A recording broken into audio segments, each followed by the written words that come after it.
C'est un nom d'emprunt d'hébreu d'à peu près. Nous parlons français, même en grec, ce n'est pas écrit Jésus, parce que la lettre J n'existe même pas.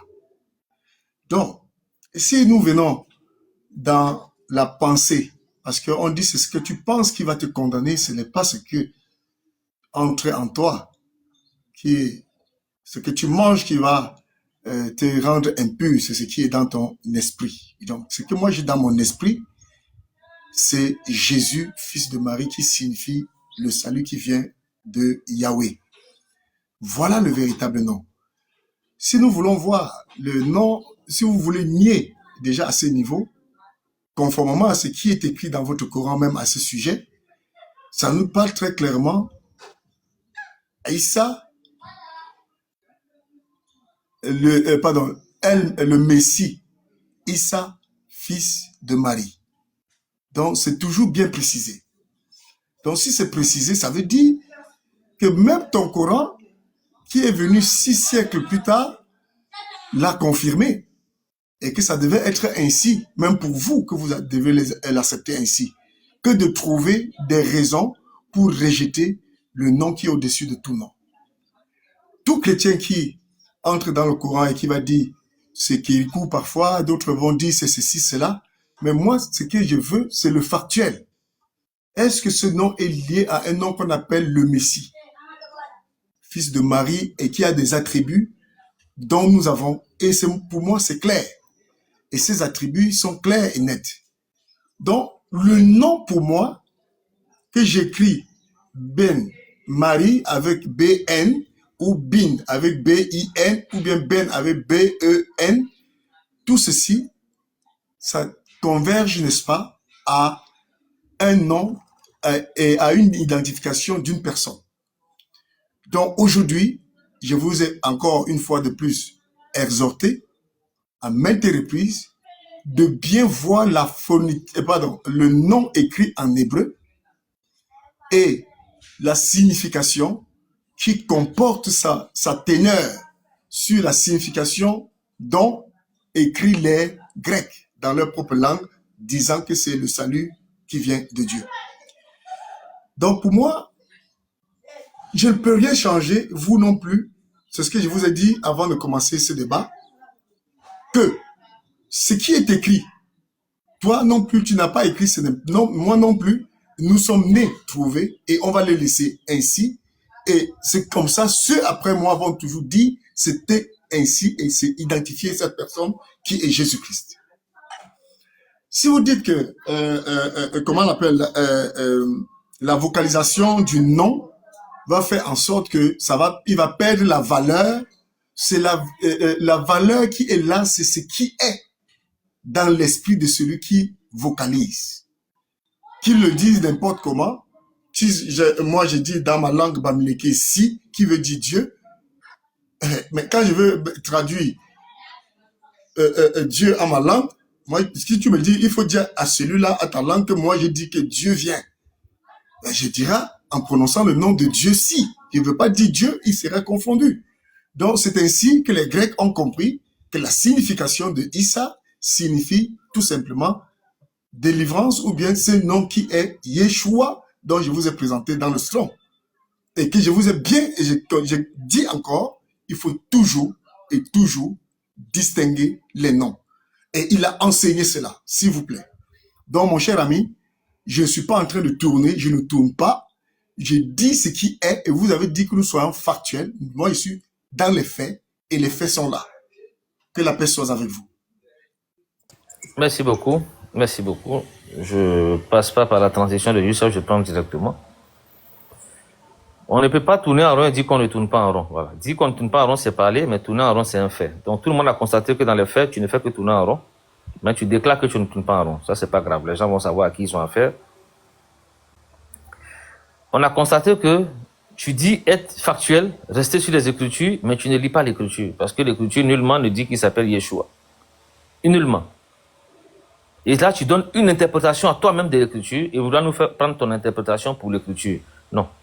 Il y a ce qui est écrit, il y a ce que tu penses de ce qui est écrit. Il ne faut pas nous mettre dans ta tête, parce que ta tête n'est pas la Bible, on ne peut pas feuilleter ta tête, s'il te plaît. Voilà, donc, on a demandé ici des références bibliques. À la référence biblique, là, tu nous as ramené sur toutes les références qui font cas de Josué, qui font allusion à Josué. Mais tu nous as donné aucune référence qui font allusion à lui en parlant du nom de Yeshua. Mais dans le nom grec, on a des références qui font allusion à lui. Mais les références qui font allusion à Yeshua, c'est bien Josué. Mais on ne va pas s'attarder sur ça. On va rester sur la factualité du nom qu'il a porté. Est-ce que, quand l'ange est venu, il a confondu le surnom avec le nom? Non. Est-ce qu'il a clarifié que voici le nom qu'il va porter et voilà le surnom qu'il aura, voilà la fonction qu'il aura? Oui. Donc, pourquoi l'ange donne tout ce boulot-là si ça n'a pas de sens? Est-ce qu'on est devenu plus intelligent que l'ange que Dieu a envoyé? Non. Est-ce que toi, tu es devenu plus intelligent que l'ange que Dieu a envoyé, ou bien tu es devenu plus intelligent que celui qui a envoyé l'ange, parce que l'ange a repris fidèlement ce qu'on lui a dit de dire? Est-ce que tu es devenu plus intelligent que cette personne-là? Non. Cette personne n'a pas voulu amalgamer, il n'a pas voulu confondre. Il a dit, voilà comment il va s'appeler. Voilà comment il sera appelé. Et voilà ce qu'il sera. Donc, on ne va pas revenir faire comme si on ne vous tape pas derrière ce coup-là. Tu as bien compris ça déjà. Maintenant, le nom qu'il a porté là, quel est ce nom-là? C'est vers ça qu'on discute. Est-ce qu'il y a des homonymes? Est-ce qu'il y a des synonymes? Ça ne nous importe pas. Mais on est dans l'homonymie, c'est-à-dire que dans le nom. D'abord, la fonction, c'est pas ça qui est le sujet ici, c'est pas la fonction ni le surnom. Le sujet, c'est le nom. Quel est le nom qu'il a porté? Quand tu fixes le nom, évite de mettre le poil de la bête autour pour faire comme, on va dire, Jacob a fait pour tromper son papa. Il a mis le poil de bête sur son corps pour se faire passer pour Ésaü. Ça, c'est du faux. Et usage de faux. C'est-à-dire que tu utilises de fausseté pour tromper les gens, pour nous faire croire quelque chose. Tu peux obtenir la bénédiction des gens, comme Jacob a eu sa bénédiction. Mais, une chose est sûre, tu as usé du faux. C'est-à-dire que tu as fait du faux et usage de faux. L'intention peut être bonne, l'intention peut être mauvaise, mais dans les faits, c'est du faux et l'usage de faux que tu as fait. Quand on te demande le nom, tu ne donnes pas le surnom et vouloir faire croire aux gens que c'est du nom qu'il s'agit. Tu ne donnes pas la fonction et vouloir faire croire aux gens que c'est le nom qu'il s'agit. Quand on te demande le nom, il faut donner le nom. Pour respecter l'intelligence de ceux qui t'écoutent. Pour respecter la considération que ceux qui t'écoutent ont mis dans le temps qu'ils t'ont accordé. Parce que les gens t'écoutent depuis un certain temps, mais ils commencent à avoir l'impression que tu es en train de manipuler, les gens en train de jouer avec des mots. Voilà, donc s'il te plaît, Youssef, je pense que on a fait le tour. Le monsieur a accepté que Christ n'était pas le nom. Il a accepté que on ne parlait pas de la fonction. Il veut nous ramener dans le Coran forcément. Pendant que on n'est pas encore là-bas, on n'a pas ouvert ce chapitre-là. Et quand on ouvrira ce chapitre-là, il va se rendre compte de toute la bêtise qu'il essaie de pondre. Mais Dieu merci, on n'est pas encore à ce niveau-là. On est d'abord dans les faits bibliques. Quel est le nom? Si bibliquement, la Bible est incapable de justifier ce qu'elle a dit elle-même, ou de donner des faits qui seront cohérents, en ce moment-là, on va t'inviter d'abandonner cette Bible-là, parce qu'elle n'est capable de rien pour toi. Puisque, devant la carence biblique, tu es obligé de t'appuyer sur la cohérence coranique pour pouvoir faire ton argumentaire. Est-ce un aveu de foi? Est-ce que tu es en train de nous dire que c'est là-bas que tu vas mettre ta foi maintenant, puis tu vas plus mettre ta foi dans la Bible? Bon, c'est à toi de voir. Mais pour l'instant, on ne va pas faire ce débat-là. Le débat va rester sur le nom que l'ange a donné. Ce nom-là, on veut bien le savoir. On veut bien avoir des références. Et si tu en es que la Bible est suffisante pour répondre, on t'invite à répondre avec la Bible. Sinon, si tu penses que tu dois renier la Bible et t'appuyer sur le Coran, qui va te donner une satisfaction intellectuelle, il n'y a pas de problème. Tu vas d'abord faire la shahada et puis comme ça, tu auras l'autorisation de prendre le Coran pour obtenir ta satisfaction intellectuelle. Sinon, tu vas devoir réorganiser la confusion que la Bible t'a apportée. Voilà. Donc, il faut déjà réorganiser ça. Tu as les pièces du puzzle en la main. Construis le puzzle et puis sors-nous le nom que l'ange a donné à l'enfant. Merci beaucoup. Je parle d'une motion. Ouais, je Je pense suis que dehors c'est là. très clair. Youssef. En fait, moi, je voulais passer la parole pour une dernière fois. Non, Voilà, Youssef, ok. Youssef, s'il te plaît, Youssef, s'il te plaît. D'accord. Non, c'est bon, c'est bon. C'est bon. Non, C'est c'est ma pas motion. bon. Laisse. Non, Youssef. Tu vois, attends. Laisse-moi parler. Je peux quand même parler. Tout le monde parle là. Moi, je ne dis rien. Et dès que je parle, il y a quelqu'un qui réagit. C'est bon? Mais les autres sont mutés depuis. Je suis en train d'organiser. Et moi, je ne parle pas. Ouais, vas-y pour ta motion. Non, vas-y, non, c'est bon, merci. Salut. Ok, de rien. Monsieur Baron, on va faire un dernier passage. Voilà. Nous vous écoutons et après, on va passer à autre chose. Merci. Merci beaucoup. Merci grandement. J'ai toujours dit que le Coran, moi je ne veux pas parler du Coran, je n'entre pas dans le Coran, mais je vais vous dire un fait, puisqu'il a dit que je veux partir m'accrocher dans le Coran. Mais j'ai toujours dit que le Coran est un océan dans lequel Dieu a lancé, n'est-ce pas, des gilets de sauvetage pour sauver les musulmans qui sont à la recherche du salut. Monsieur Bon, Baron. maintenant, nous allons voir quelque chose de... Monsieur dans la Bible. Baron. Non, je ne veux pas parler du Coran, s'il vous plaît. Non, Youssef, attendez, C'était juste une parenthèse. Youssef, Laisse-moi faire. C'était une parenthèse, s'il vous Youssef, plaît. tu vas laisser parler. Laisse-moi faire. C'est Parce pas que je toi qui n'apprécie. vas Non, me attends, discuter. je n'apprécie pas ça. Laisse-moi Je vais fermer la Je n'apprécie pas parenthèse, ça. s'il vous Je plaît. n'apprécie pas ça. me dire ce Je que je n'entre dois pas dans faire. le Non, Coran. mais je n'apprécie pas ça, je te le dis. Je J'ai n'apprécie dit pas ça. laisse-moi faire. Laisse-moi C'est- faire. Voilà. Tu Je vas n'apprécie me pas dire ça. ce que je dois faire. Ils m'ont donné. Je vais venir sur le nom de Jésus. Oui, mais s'il vous quand plaît. on te donne la modération, Laisse-moi j'aime la faire, modération normalement. laisse-moi faire, Voilà, je n'apprécie pas ça. Laisse-moi faire, monsieur, s'il vous plaît. Voilà. Monsieur Baron, je vais vous recadrer ici.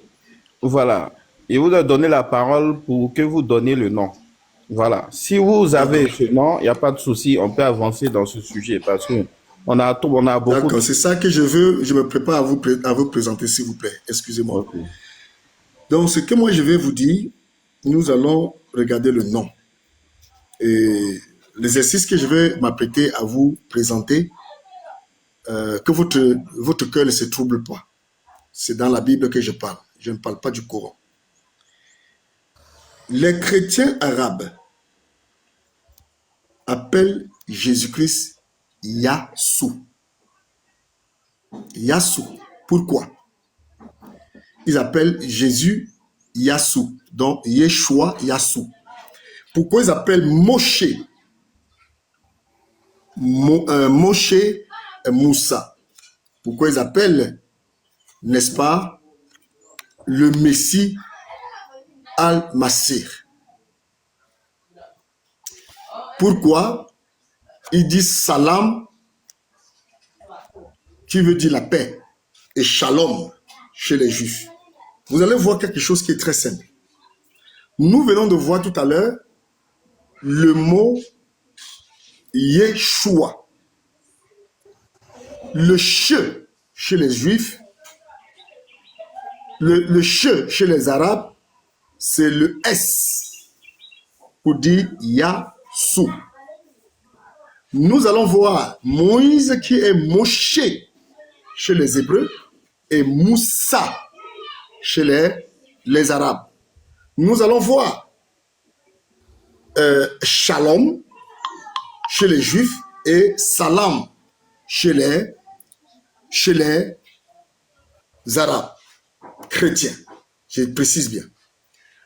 Donc, nous sommes ici en français et nous avons la manière de prononcer ce nom de Yeshua qui veut dire Jésus. Et chez les Grecs, c'était Yeshua. Et c'est du grec qu'on a tiré le français pour traduire pour nous. Donc, je pense que de bonne foi, à un moment donné, nous pouvons tout simplement dire Amen. Le nom de ce Josué que vous appelez aujourd'hui, son nom, c'est Hoshia. Hoshia. Alors son nom devrait être en arabe Aïssa. C'est là d'où il y a eu la confusion pour vous. Parce que lui, il est le fils et le contemporain, pardon, il est le fils d'une personne qui est contemporain de Moïse, qui était la sœur de Moussa.